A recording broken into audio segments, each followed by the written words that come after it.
Dans cette vidéo d'aujourd'hui, malgré que je ne sois pas politicien, je vais essayer de donner mon avis sur ce problème d'immigration et de crise de logement. Si vous écoutez la vidéo jusqu'à la fin, vous allez peut-être me donner raison ou me donner tort, mais chacun est libre de donner son avis. Alors, écoutez cette vidéo avec moi et dites-moi ce que vous pensez de ce fléau, de cette actualité qui est en train de prendre l'ampleur au Canada. Quand je vois ces deux courbes qui montrent le taux des immigrants et le taux des logements, tout est en contradiction. Et quand je vois aussi la pénurie des main-d'œuvre que le gouvernement est toujours en train de crier, tout va de même contrairement. Quand je vois également le tirage, le plus récent tirage d'Entrée Express qui date du 1er février 2024, qui a recruté 7000 personnes invitées qui ont le droit d'avoir une résidence permanente. Tous ces trois sujets ou alors tous ces trois thèmes vont également de façon contradictoire. Écoutez bien, quand je vois encore la crise de logement, je pense au fait où il n'y a pas assez de construction, où il n'y a pas assez de logements construits. Selon les débats politiques que j'ai déjà essayé de partager sur cette chaîne, il y a manque de logements. Qu'est-ce qu'il faut faire? Il va falloir chercher une main d'œuvre pour essayer de relever rapidement les logements. Alors, selon vous et moi, c'est quoi la cause des crises de logement? C'est quoi la cause du manque de logement au Canada? Est-ce l'immigration des étudiants? Est-ce l'immigration des travailleurs temporaires? Est-ce les demandeurs d'asile? Est-ce un problème politique?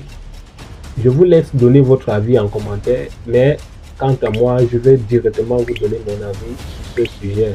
Et c'est pour ça que moi, je continue toujours à vous poster des offres qui sont valides, qui sont disponibles, parce que cela, on ne sait pas encore la décision finale du gouvernement. On n'a pas encore reçu une information finale. Et je pense que quand on va recevoir, peut-être les choses seront claires. Parce que malgré cette crise de logement, nous voyons toujours les offres d'emploi qui ne cessent d'accroître. Nous avons vu l'Entrée Express qui a attiré 7000 personnes il y a de cela quelques jours, comme je l'ai dit au début de cette vidéo. Qu'est-ce que cela veut dire? Ça veut dire qu'il n'y a pas encore une décision réellement prise pour cela. Parce que dit qu'on va juste réduire les étudiants, mais ils ne sont pas les seuls qui occupent des logements. Il y en a aussi les résidents permanents. Il y en a aussi les demandeurs d'asile qu'il va falloir voir. Pourquoi est-ce qu'on n'en parle pas trop, mais on jette juste la pierre aux étudiants?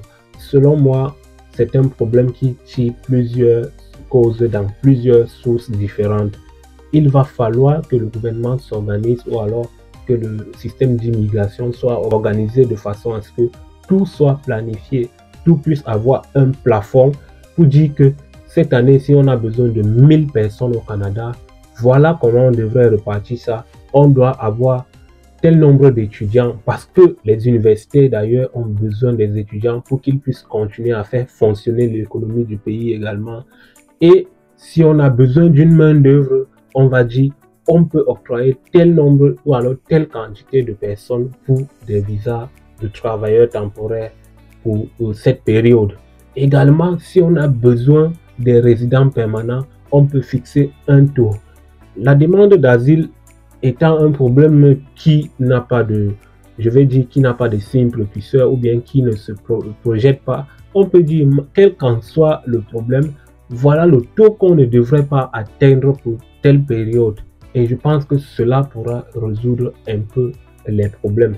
Quant à moi, ce problème de crise de logement, pour moi, ça nécessite encore plus que le Canada puisse voir à l'extérieur la main d'œuvre qualifiée pour le domaine des constructions, pour que cela puisse davantage réaccélérer le processus de la construction afin que les logements puissent être disponibles.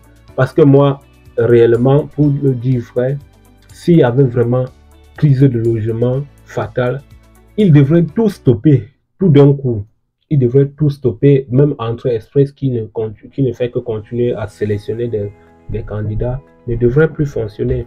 Alors, si tu penses autrement que moi, laisse juste ton avis en commentaire et on s'échange. Parce que ça me va très mal quand j'écoute des vidéos lançant des pierres aux étudiants qui sont à cause, selon eux, de la crise de logement. J'espère que cette vidéo va vous donner peut-être une idée et laissez juste vos avis en commentaire. Ensemble, on va se partager les avis. À très bientôt pour la prochaine vidéo. Je vous reviens avec beaucoup d'autres idées et d'opportunités.